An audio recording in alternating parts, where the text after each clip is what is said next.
কোনো বান্দা নেই তাকে আটকাতে পারে।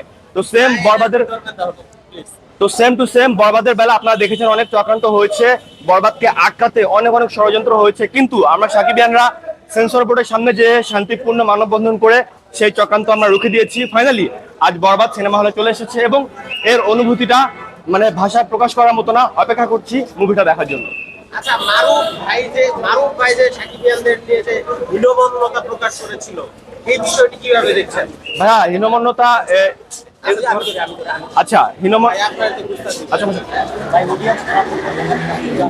ভাইয়া আমি বলি ডোরটা আপনি দিছিলেন না? ডোরটা আপনি দিছিলেন না? আচ্ছা, না ফেসবুকে ওটা ভাইরাল। ডোর দিছিলেন না আপনি একজন ধরা? ভাই আমি ধরি ভাই আমি বলি আজকে ঈদের দিন, আজকে অনেক সুন্দর একটা দিন আমাদের জন্য, এবং যেহেতু আমাদের মেগাস্টারের মুভি রিলিজ হয়েছে আমরা কোনো কন্ট্রোভার্সিতে জড়াতে চাই না। আমরা কিন্তু জানি যে মারুফ ভাইয়ের সাথে শাকিব ভাইয়ের সম্পর্ক খুবই ভালো। তো মারুফ ভাই যদি কিছু বলে থাকে সেটা সে অভিমান থেকে বলেছে, সেটা নিয়ে আমাদের কোনো সমস্যা নেই। আমরা শুধু আজকে বরবাদ নিয়ে বিজি থাকতে চাই। বরবাদ নিয়ে কোনো প্রশ্ন থাকলে করতে পারেন। আপনি কি বরবাদের ট্রেলার দেখেছেন?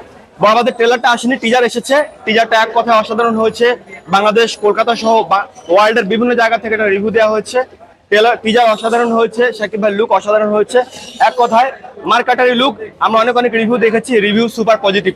বরবাদ এক কথায় ব্লকবাস্টার হবে। কেমন লেগেছে শাকিব খানের যে অভিনয়, কি স্টেজ হয়েছে আপনার? এই রকম শাকিব ভাইকেই আমরা এতদিন দেখতে চেয়েছি, কিন্তু এফডিসি কেন্দ্রিক কিছু কিছু হোমরা চোমরা নেতা খেতাদের কারণে শাকিব ভাই এগুলো থেকে বেরোতে পারছিল না। কিন্তু ফাইনালি শাকিব ভাই বুঝে গেছে যে তার আসলে কি টাইপ মুভি করা উচিত। তা আমরা শাকিব ভাইকে এইরকম মার্কাটারি লুকে দেখতে চাই, ভায়োলেন্স রূপে দেখতে চাই। এর তার সাথে কিন্তু অনেক সিনেমায় মুক্তি পেয়েছে শাকিব ভাইয়ের, বরবাদ, অন্তরাত্মা। অন্তরাত্মা, কিন্তু বেশ প্রতি ঈদে কিন্তু একটা করে ছবি রিলিজ পায়। এবার কিন্তু দুইটা ছবি মুক্তি পেয়েছে, বরবাদ, তারপরে তো অন্তরাত্মা। এই দুইটা ছবি কিন্তু ইন্টারনেট মুক্তি পেয়েছে, সেটা নিয়ে কি বলবেন? ওকে, দুটাই যেহেতু আমাদের শাকিব ভাইয়ের ছবি, আমরা অবশ্যই আগে বরবাদ দেখবো, তারপর আমরা অন্তরাত্মা দেখবো। আর তারপর কিন্তু আপনার জিন 3 হয়েছে, জিন 3, জঙ্গলি, দাগি হয়েছে। দাগি কি দেখেছিলেন? হ্যাঁ, না দেখা হয়নি। আগে শাকিব ভাইয়ের মুভি দেখবো, তারপর বাকিগুলো দেখুন। দিন শেষে প্রত্যেকটা বাংলা সিনেমা আমাদের বাংলা চলচ্চিত্রকে এগিয়ে নিতে অনেক সাহায্য করবে। তো আজকে এই দিনে আমরা কোনো রেষারেষি, কোনো হিংসা চাই না। আমরা আগে বরবাদ দেখবো, তারপর অন্তরাত্মা দেখবো, তারপর একে একে সবগুলো মুভি দেখবো ইনশাল্লাহ। শাকিব ভাই ডায়লগ কোন মুভি শুনতে চান? অসংখ্য ডায়লগ আছে, কিন্তু শাকিব ভাইয়ের মুভির একটা dialogue, God is one, life is one, but I am only Shakib Khan. Shakib ভাই একজনই।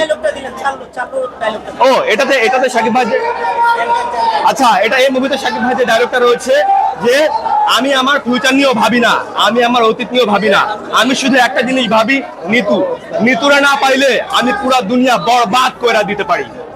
Thank you.